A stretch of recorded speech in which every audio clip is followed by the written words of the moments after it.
안녕하세요. 정보보안 기사 시간입니다. 저는 유프로입니다. 자, 오늘은 저번 시간에 이어서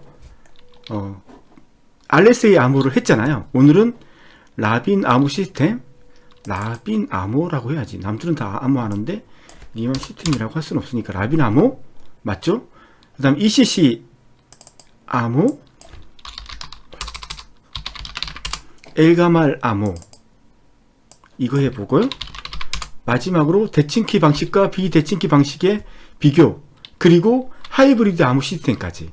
왜냐하면 라빈, ECC, 엘가말 이런 것들은 이제 별로 중요한 내용이 없어요.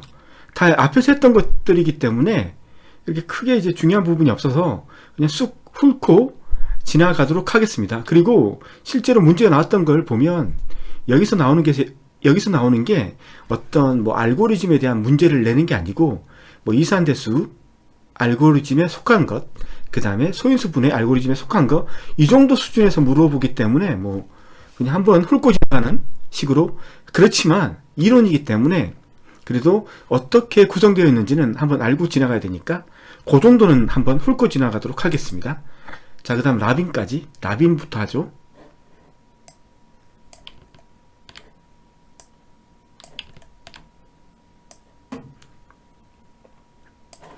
라빈 암호? 맞죠? 라빈 암호, 맞지. 라빈 암호 시스템은 뭐 미알 라빈이 1979년 1월에 발표한 소인수 분해에 기반한 공개키 암호, 공개키 기반한, 왜 이게 빨간색이야 근데? 기반을 둔 공개키 암호이다. 비대칭키 암호는 빼지 뭐. 항상 그렇지만 계속 우리는 반복을 해야 되잖아요. 반복을 해요. 다 알고 있지만 머릿속에 계속 각인시키는 거죠. 자, 키는 크게 분류가 되죠. 뭐 대칭키. 이 대칭이란 말은 뭐예요? 암호화 키와 복호화 키가 같다. 맞죠? 암호화 키와 복호화 키가 하나다.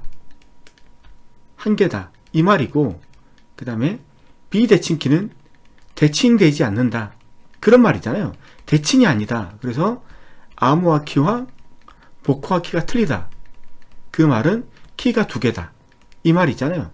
그리고 비대칭키하고 같은 것은 공개키다. 왜 공개키를 하는 거예요? 하나의 키는, 두 개 중에 하나의 키는 남들한테 공개를 하기 때문에 공개키라고 부르는 거거든요. 그래서 대칭키, 비대칭키는 공개키와 같다. 이것들을 항상 머릿속에 가지고 있어야 돼요. 자, 비대칭키는 지금 우리가 하고 있는 게 공개키에 대해서 하고 있잖아요. 그래서 공개키에 대해서 다시 해보죠.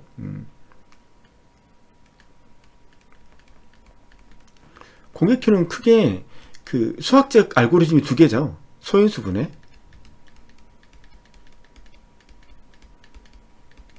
그 다음에 이산대수, 이런 식이죠. 소인수분은 뭐냐면 어떤 값이 있는데 이걸 소수들로 다 곱하기, 소수의 곱하기로 다 만드는 거죠. 그런 수를 찾는 거죠. 그래서 몇 자였는지 기억은 안 나는데 200자인가 160자인가 그걸 찾는데 2.2GHz CPU가 30개 를 가지고 돌려도 5개월 만에 찾아냈다. 그 정도로 이 소수의 조합으로 곱하기를 만드는, 이런 식을 만드는 게, 찾아내는 게, 소수의 이런 값들을 찾아내는 게 쉽지 않다. 이게 소인수 분해였고, 이산대수 같은 경우는 식이 생각 안 나는데 뭐 암호할 때 평문에 뭐 n승, 그 다음에 모두 뭐 P 이렇게 뭐에 나눈 나머지 형태를 취하는 게 이산대수라고 했잖아요. 소인수 분하고 이산대수 형태. 자, 그랬을 때, 자, 이제 여기에 속하는 알고리즘이 어떤 것이 있는지 알아야 된다 했죠. 시험 문제는 뭐가 나온다? 소인수 분해 알고리즘인 것은 뭐 이런 식으로 물어본단 말이에요. 이런 걸 간단한 문제들을 자주 물어본단 말이에요. 그래서 여기서 보면 소인수 분해인 것은 뭐냐? RSA. 그 다음에 같은 R이 붙은 라빈. 이걸 묻고 이산대수는 뭐냐? 여기 보면 엘가말. 그 다음에 ECC. 그 다음에 보면 뭐 DSS는 이름이고 DSA가 알고리즘 이름이고 이거 맞죠? 이런 것들. 그 다음에 엘가말의 조상이 누구다? DPL만. 얘는 대칭키 암호 맞죠? 그래서 DPL만이 그 비공개키 아니면 그 공개키의 효시다라는 말을 하는 게 이 엘가말이 DPL만을 이 로직을 가지고 만들었기 때문에 이렇게 그렇게 말을 하는 거예요. 이렇게 말하는 거죠. 예. 그 다음에 대칭키가 나왔으니까 대칭키는 뭐가 있다? 스트림. 그 다음에 블록 암호화가 있다. 맞죠? 이렇게 구분이 되는 거죠. 아, 막상 이제 제가 하려니까 나도 기억이 잘 안 나네. 블록에는 뭐 데스, 시드. 이게 이제 무슨 구조? 블록에서 페스탈 구조. 자, 그 반대로 뭐 AES, 그 다음에 아리아인가? 아리아? 뭐 이런 것들은 뭐다? SPN 구조. 그래서 페스탈 구조가 뭐냐?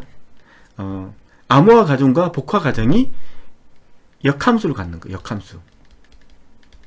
그러니까 암호화 과정을 그대로 반대로 하면 복화 과정이 되는 거. SPN은 암호화 과정과 복화 과정이 역함수가 아닌 거. 뭐 이런 것들. 그래서 SPN이 더 어렵다. 뭐 이런 것들. 이런 내용들이 이제 시험에 나오는 거죠. 그래서 실제로 나오는 것들 보면 소인수 분해에 속하지 않는 것들. 알고리즘은 이산대수에 속하지 않는 것들. 뭐 이런 것들. 그 다음에 공개키.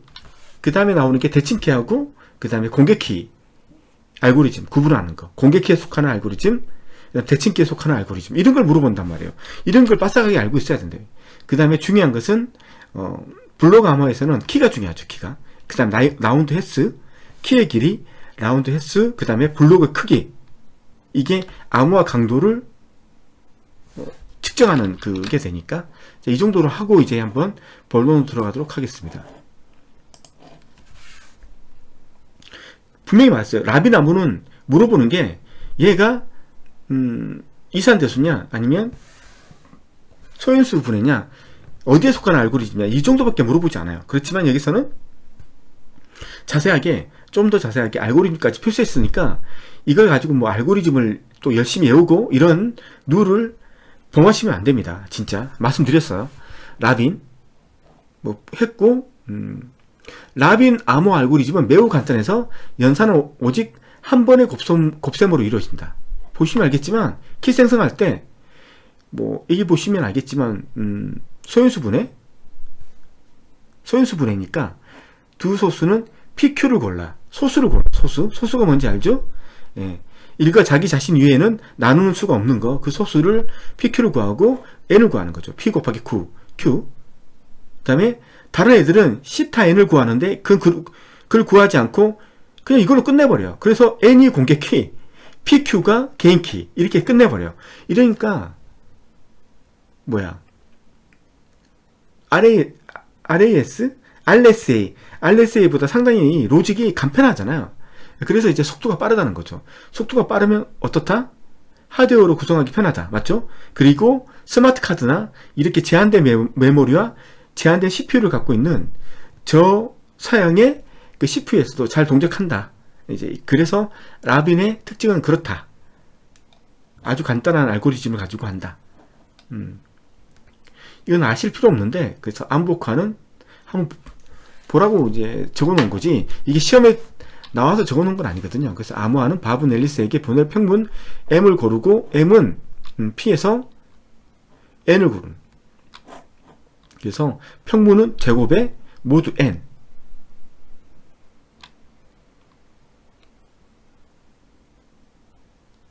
그래서 N을 고르는 거죠. N. 이렇게. 이 구한다. 이제 복화는 또 이렇게 구한다는데 한번 읽어보세요. 이게 문제는 안 나왔는데 대충 한번 적어놔야 되니까 이론이니까 적어놓은 거예요. 아시겠죠? 중요하지 않으니까 전 넘어가겠습니다. 자, 복화 결과한 4개 평분이 나오는 결점을 보완한 윌리엄스 암호가 있다. 그러니까 라빈이 문제점이 뭐냐면 암호화를 했잖아요. 근데 너무 알고리즘이 간단해서 암호한 놈을 복화를 하면 평문이 4개가 나올 수 있다는 거예요. 말도 안 되는 경우인데, 그러니까 라빈이 너무 간단하게 만들어가지고 이런 결점이 나오는 거예요. 예, 그런 결점이 있다는 거 알고, 그래서 이런 결점, 4개가, 평면이 4개 정도 나올 수 있는 결점이 있는데, 이걸 어떻게 보완했다? 윌리엄스, 라빈을 보완했다는 거. 윌리엄스 암호가 이런 단점을 보완했어요. 예, 이 정도는 그냥 한번 상식으로 알고 있으면 좋죠. 라빈 시스템의 효율성. 라빈 시스템은 PQ가 충분히 크면 안전하다. 소수의 자릿수가 크면 클수록 안전한 거죠. 암호화를 깨기 힘들다는 거죠. 예, 당연한 거예요. 라빈 시스템의 복잡도는 공개키 n을 2개의 소수의 곱으로 소인수 분해하는 복잡도와 동일해서 RSA만큼 안전하다. 이것만 들어가도 안전하대요. 이것만. 이거 PQ. 얘는 PQ.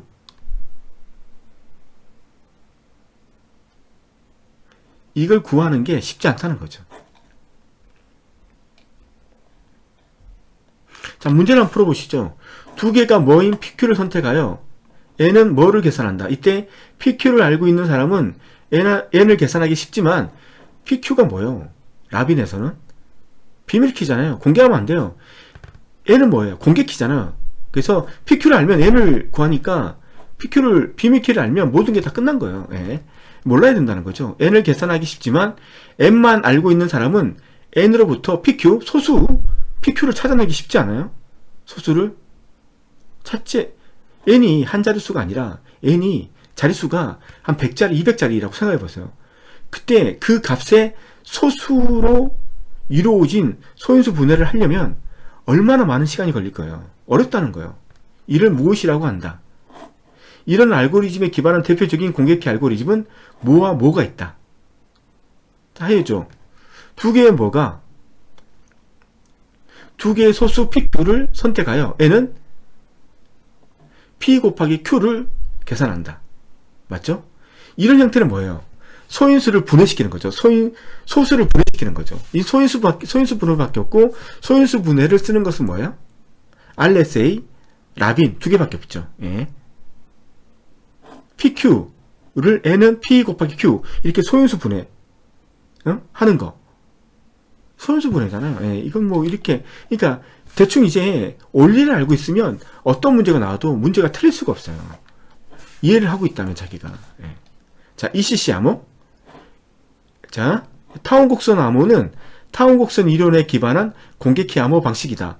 타원곡선을 이용한 암호 방식은 뭐가 1985년에 각각 독립적으로 제안했다. 타원곡선 암호가 RSA나 L가말 암호와 같은 기존 공개키 암호 방식과 기존 암호 방식과 큰 차이점은 짧은 키를 사용하면서도 안정성은 비슷하다는 것이다. 아주 중요한 거죠. 키가 작으면 속도가 빨라요. 그건 맞잖아요. 키가 크면 계산하는데 시간이 오래 걸려요. 그건 기본적으로 머릿속에 갖추고 있는 기본적인 상식인 거예요. 그래서 키가 짧기 때문에 ECC는 어디에 좋다? 무선 환경과 같은 전송량과 계산량이 상대적으로 열악한 환경에 적합하다. 알겠죠? ECC는 키의 길이가 짧아요. 키의 길이가 짧으면 속도가 빨라요. 그러면 열악한 환경에서도 ECC 암호화를 사용할 수 있다는 거예요. 자, 이렇게 머릿속에 넣어야 된다는 거죠. 자, ECC, RSA, AS의 키 길이 비교. ECC 164, 256, 384, 512. 자, 이게 대칭키인데, 대칭키가 공개키보다 키의 길이가 짧아요. 맞죠? 근데 ECC하고 한번 비교해보세요. 거의 ECC나 AS나 키의 길이 값이 거의 유사해요. 맞죠? 자, 이게 RSA는 대표적인 공개키, 키의 길이를 가지고 있어요. 보세요. 엄청 크죠? 이러니까 키의 길이가 너무 크니까 이걸 암호하고 복구하는데 시간이 엄청나게 걸린다는 거예요. 그렇기 때문에 그 공개 키를 가지고 평문을 암호화시키지 않아요. 왜냐 시간이 너무 오래 걸리기 때문에. 그래서 AES나 이렇게 데스나 이런 대칭키 암호 알고리즘을 사용해서 평문을 암호하고 대칭키 암호 알고리즘에 사용했던 비밀키 얘만 특별히 전송하기 위해서 키 배송 문제를 해결하기 위해서 뭐로 한다? 공개키 암호 알고리즘을 사용해서 그것만 암호하거나 복구한다는 거죠. 네, 이 키 길이를 보세요. 키 길이를 이거 보셔도 아시겠죠? 대칭키하고 공개키의 키 길이의 비교. 근데 얘는 공개키이면서 키 길이는 대칭키와 유사하다. 그걸 알고 있어야 된다는 거죠. 다음은 공개키 암호 알고리즘에 대한 설명이다. 올바른 것은 어느 것이냐? L과 말은 이산대수, 어려움을 이용한 공개키 암호 알고리즘이다. 맞죠? DPL만 소인수분이 아니죠. L과 말은 DPL만을 참고해서 만든 거예요. 그럼 DPL만은 뭐다? 이산대수. RSA는 정보의 비밀성 보장을 위한 암호화에만 사용된다. 얘는 어디에도 쓰는 거예요? 전자 결제. 전자 뭐더라? 전자? 뭐지? 갑자기 생각 안 나네? 결제? 결제 말고 이게 사인하는 건데 하여튼 알고 있잖아요. 무슨 그림인지. 제가 사용 안 하는데 그것도 쓰는 게 이거죠. ECC는 RSA에 비하여 사용되는 키의 길이가 짧다. 맞죠? 자, L과 말 이거에 대해서 한번 다시 해보죠. 이산대수. 이번에는 이산대수의 족보에 대해서 한번 알아보죠. 이산대수. 자, 이산대수.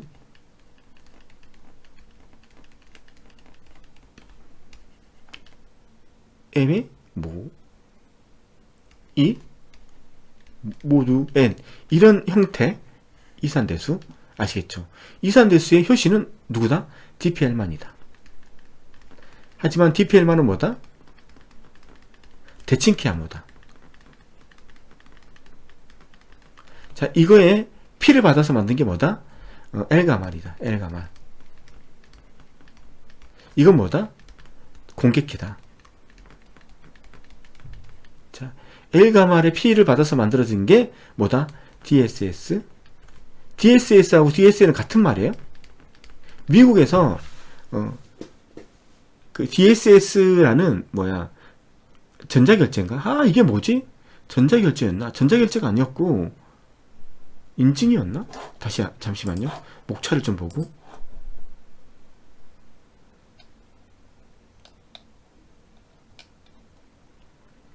전자서명. 이 말이 생각나네. 전자서명.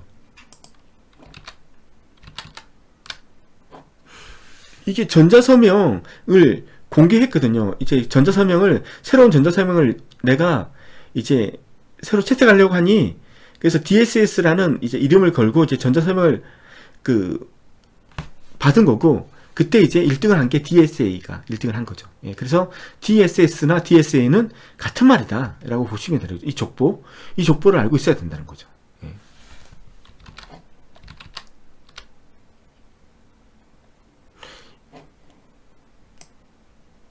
ECC의 특징.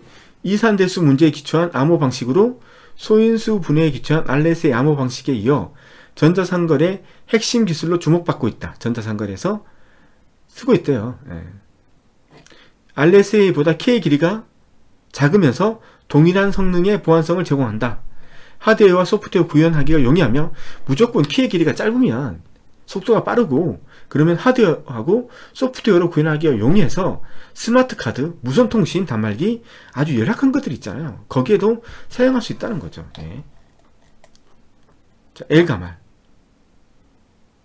이산대수. L가말 암호는 95년 고안한 이산대수, 이거 뭐야? 문제에 근거한 DPL만 키 교환 방식을 바탕으로 한 공개키 암호 방식이다. 전자서명, 암호화 키 교환에 사용될 수 있는 공개키 알고리즘. 뭐야 이게?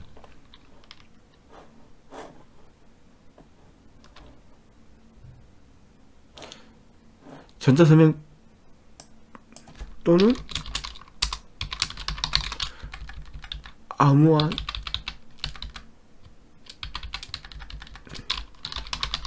비밀키 교환에 사용된다.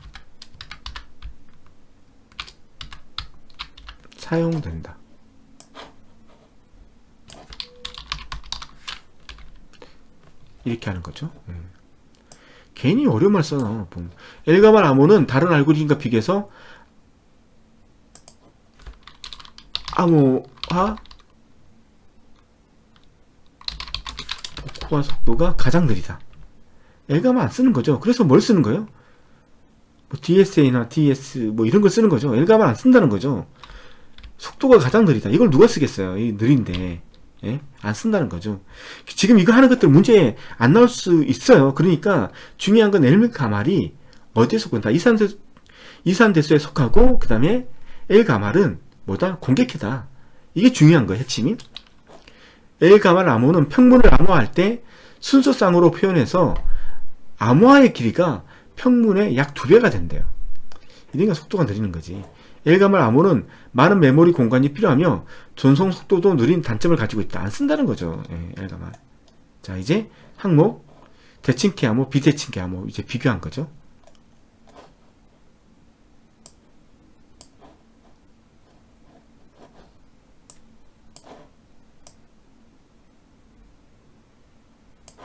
대칭키는 암호화 복구키가 같다. 비대칭키 공개키 암호는 암호화 키와 복구화 키가 다르다. 안전한 키의 길이는 대칭키는 128비트 이상, 비대칭키는 2048비트 이상. 엄청나죠? 예. 키의 구성은 비밀키, 이건 공개키, 개인키, 뭐, 그리고 키의 개수가 몇 개 필요하느냐. 그러니까 내가 n명하고 통신해야 된다. 라고 가정했을 때, 그때 대칭키에서는 그 n명의 키를 몇 개 가지고 있어야 되느냐. 이게 식이에요. 이것도 시험에 나옵니다. 그래서 대칭키는 n의 n-1에 나누기 2다. 이거 알고 있어야 되고요. 비대칭키는 2의 n이다. 이거 알고 있어야 됩니다. 시험 문제 나옵니다. 암호화 속도는 고속이다. 대칭키는, 그 다음에 비대칭키, 공개키는 조속이다. 자, 서비스는 기밀성이고, 공개키는 기밀성, 인증, 부인 방지다. 자, 목적은 데이터 암호화하고, 대칭키 교환. 뭐 이런 거. 키 교환, 키 배송 문제. 뭐 이런 거. 비대칭 키 배송 문제도 그렇고, 중간적 공격도 둘 다 마찬가지지. 얘도 마찬가지예요. 키 배송 문제. 그 다음에 중간자 공격.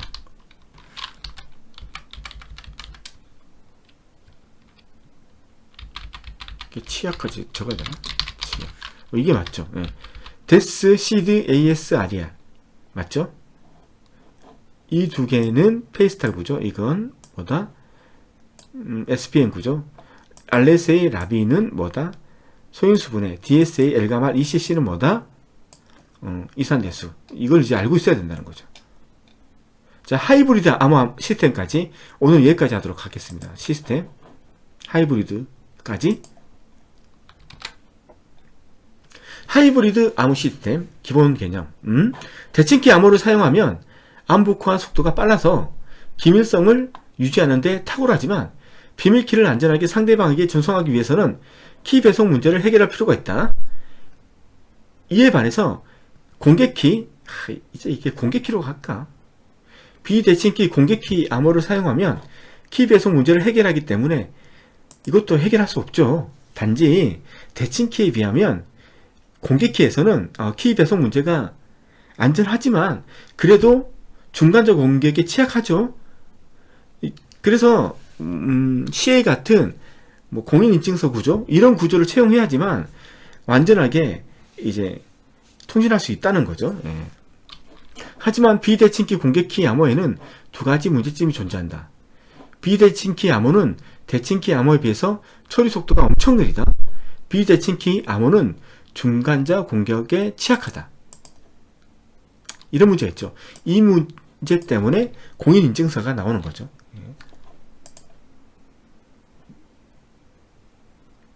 자, 죽었다. 아씨, 죽어버렸어요. 다시 띄워야 돼요. 가끔 이럴 경우가 있더라고요. 그냥 죽어버리더라고. 그냥 깜짝깜짝 놀래요. 혹시 내가 쳐놓은 데이터가 다 날아간 거 아닌지 걱정이 돼요 진짜. 이럴 때마다.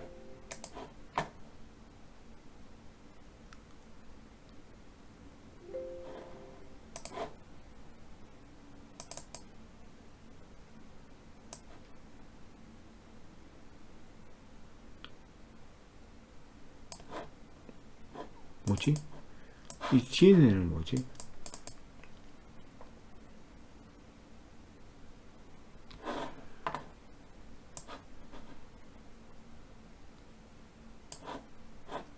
왜 그래? 좀,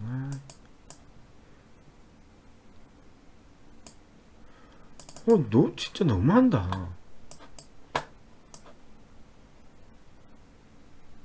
위에 대여서 그렇구나. 위에 대여서 그렇구나. 진짜. 이거 없애버리고 할게요. 사람을 당황스럽게 만드네, 진짜.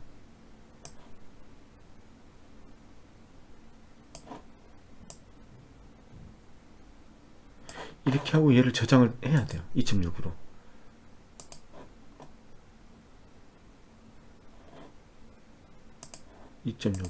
저장을 해놔야죠.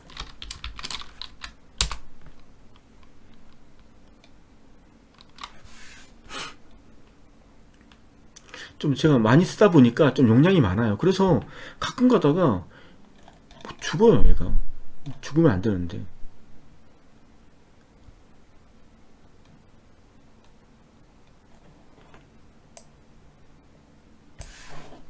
대칭키 암호화 기법은 공개키 암호화 기법에 비해서 암복화 속도가 빠르다. 대칭키는 암호화 키의 길이가 최소 128비트이고 비대칭키 암호화 기법은 2048비트이므로 키의 길이가 짧으면 연산량이 적어서 속도가 빠르다. 하지만 대칭키 암호화 기법은 송신자와 수신자가 같은 비밀키를 공유해야 하므로 수신자에게 안전하게 비밀키를 배송해야 하는 문제가 생긴다. 하지만 비대칭키 또는 공개키는 암호화와 복화 키가 달라서 키 배송 문제를 해결할 능력을 가지고 있죠. 하이브리드 혼합 암호화 기법은 대칭키 암호화와 공개키 암호화의 장점을 결합하였으며 이러한 방식은 SSL, IPsec, 전자세명 등 거의 모든 분야에서 사용된다. SSL, IPsec은 네트워크 분야, 아니면 애플리케이션 보안에서 다루도록 하겠습니다. 자, 하이브리드 암호 시스템과 세션키. 자, 지금 현대 암호화에서는 암호화하는 방식이 이 방식을 채택하고 있어요. 어떤 거냐면, 플레인 텍스트, 평문은 뭘로 한다? 블록 암호화를 하는 거죠. 블록 암호화가 뭐예요? 데스라든가 CD, AES, 아리아, 이걸로 암호화를 하는 거고. 맞죠? 그 다음에, 이때 플레인 텍스트에 썼던 키는 랜덤하게 전송할 때마다 키를 만들어요. 비밀키를 전송할 때마다 그걸 만들어 놓는 애가 따로 있죠. 전송할 때마다 키가 하나씩 생성돼요. 그때마다 세션키라는 게 생겼는데 이 키를 가지고 이제 하고 그다음 이 키를 이제 상대편한테 배송해야 되기 때문에 이건 뭐로 한다? 공개 키로 이 키만 암호화를 해서 그러면 상대편만 봐야 되니까 상대편의 공개키, 받는 사람의 공개키로 세션키를 암호하는데 암호화 알고리즘은 뭐로 한다? 대칭키란다. 공개키 알고리즘으로 암호를 해서 자, 그래서 이 암호문하고 이거하고 이 두 개를 붙여서 메시지를 만들어서 상대방한테 보내는 거죠. 이게 하이브리드 암호화 방식이에요. 이 방식. 위에 예를 보면 이거 다 설명한 거예요. 이 글자로. 자, 하이브리드 암호 시스템과 상호인증. 송신자와 시신자가 메시지를 주고받을 때 악의적인 사용자에게 이게 도청하고 있죠? 당할 수 있다. 상호인증이 없는 상태에서, 상호인증이라는 것은 뭐냐면 말했잖아요. 비대칭키 같은 경우는 누가 나한테 공개키를 주는데 검증 가능한 어떤 단체에서 주는 게 아니라 개인이 이건 A에 공격키 하면서 주는 거죠. 근데 알고 봤더니 이건 이제 공격자의 공격키일 수도 있는 거죠. 예. 이런 상황이 된 거죠, 지금. 악의적인 사용자가 송신자와 수신자를 속여서 메시지를 유출할 수 있다. 이러한 공격을 Man in the Middle Attack이요. Middle Attack. 중간자 공격이라 하는 거죠. 중간자 공격을 무력화시키기 위해서 상호인증을 해야 된다. 상호인증은 서로 정당한 송신자와 수신자임을 확인해야 된다는 거죠. 자, 이게 보시면 알겠지만, 송신자가 있고 수신자가 있어요. 이게 중간자 공격인데, 어떻게 하냐면, 중간자가 이제 도청하는 거죠. 연결 요청이 딱 되죠. 그럼 도청해서 다시 연결 요청을 하는 거죠. 처음에 송신자는 연결 요청을 자기의 정보를 주면서 연결 요청을 해요. 공격자는 그걸 받아서 수신자한테 어떻게 하는 거죠? 자기의 정보를 보내서 송신자인 것처럼 속이는 거죠. 자, 수신자는 자기의 공격키를 줘요. 그럼 공격자는 그걸 받아가지고 자기의 공격키를 송신자한테 줘버려요. 그럼 송신자는 비밀 메시지를 공격자의 공격키로 암호화해서 보내주는 거예요. 맞죠? 그럼 공격자는 그걸 다 풀어볼 수 있는 거잖아요. 자기의 공격키로 암호를 했으니까 자기의 비밀키로 풀 수 있으니까 다 본 다음에 메시지를 어떻게 뭐 조금 유조해서 다시 자신의 수신자의 공격키로 암호해서 다시 보내는 거죠. 근데 수신자는 이제 자기의 그 개인키로 딱 복구해서 메시지를 받는데 그 내용이 너무 처참한 거예요. 네, 그럴 수 있다는 거죠. 네, 이런 중간자 공격이 생길 수 있고 이걸 막을 수 있는 방법은 상호인증을 해줄 수 있는 공인인증서 같은 공인기관이 있어야 된다는 공인기관. 공인기관에서 모든 공격키를 가지고 있다가 요청하는 사람한테 정말 정확한 공격키를 전송해줘야 된다는 거죠. 그러기 위해서는 상호인증이 가능한 믿을 수 있는 기관에서 공격키를 관리하고 있어야 된다는 거죠. 예, 그런 말을 하는 거죠. 자, 이걸 설명을 했어요, 다. 예. 이러한 중간자 공격이 가능한 것은 송신자와 수신자 간에 서로를 확인하는 상호인증 작업이 생략되었기 때문이다. 맞죠? 이 문제를 해결하려면 인증서가 필요하며 정당한 사용자가 아니면 인증서를 확인할 수 없게 함으로써 해결될 수 있다. 즉 인증기관이 클라이언트와 서버에게 인증서를 발급하고 인증서는 정당한 사용자만 확인할 수 있도록 하는 것이다. 그래서 신뢰할 수 있는 기관이 있어야 된다는 거죠. 그래야지만 상호인증이 가능하고 이래야지만 중간자 공격을 막을 수 있다는 거죠. 자, 하이브리드 암호 시스템의 암복화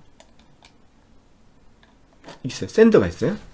자, 리시브가 있고 위에서 설명한 거 똑같은 거예요. 어떤 거냐면 자, 이게 세션키를 랜덤하게 만들죠. 세션키를 만들어요. 그래서 이 세션키를 가지고 플레인 텍스트를 암호한다. 그럼 이 세션키를 가지고 암호할 때 그건 대칭키 암호를 통해서 하는 거죠. des, cd, rsl 한다. cd, as, aria 이걸 통해서 암호화를 하는 거죠. 암호를 만들고 그 다음에 이때 사용한 세션키는 뭐로? 받는 사람의 퍼블릭키로 이걸 암호화해서 암호문도 보내고 이거 암호화된 키도 보내는 거죠. 그러면 받아서 리시버는 받아가지고 인크립트 키는 자신의 공개키로 암호화됐기 때문에 자신의 개인키로 풀리죠. 개인키로 풀면 세션키가 나오고 이 세션키를 통해서 이걸 암호를 푸는 거죠. 그러니까 플레인 텍스트가 나오는 거고 이 둘은 상호 간에 그 평문을 할 때 난 des를 쓰겠다, cd를 쓰겠다, 아니면 as를 쓰겠다, r를 쓰겠다 이걸 사전에 공유하는 거죠. 맞죠? 사전에 공유하는 거죠. 그 단계가 뭐예요? 연결 요청할 때 나는 어떤 암호화를 쓰겠다, 그리고 공개키는 어떻게 하겠다 이런 정보들을 싸그리 다 보내는 거죠. 수신자하고. 그래야지만 암 복구할 때 어떤 알고리즘을 통해서 암호화됐고 복구되는지를 알 수 있으니까 예. 그런 정보를 이제 이 연결 요청할 때 다 보내서 다 둘이가 이제 싱크가 되는 거죠. 예. 읽어보시면 다 그 말이에요. 자, 이번 시간은 여기까지 하고요. 다음에 일방향 해시 암시부터 다시 시작하도록 하겠습니다. 감사합니다.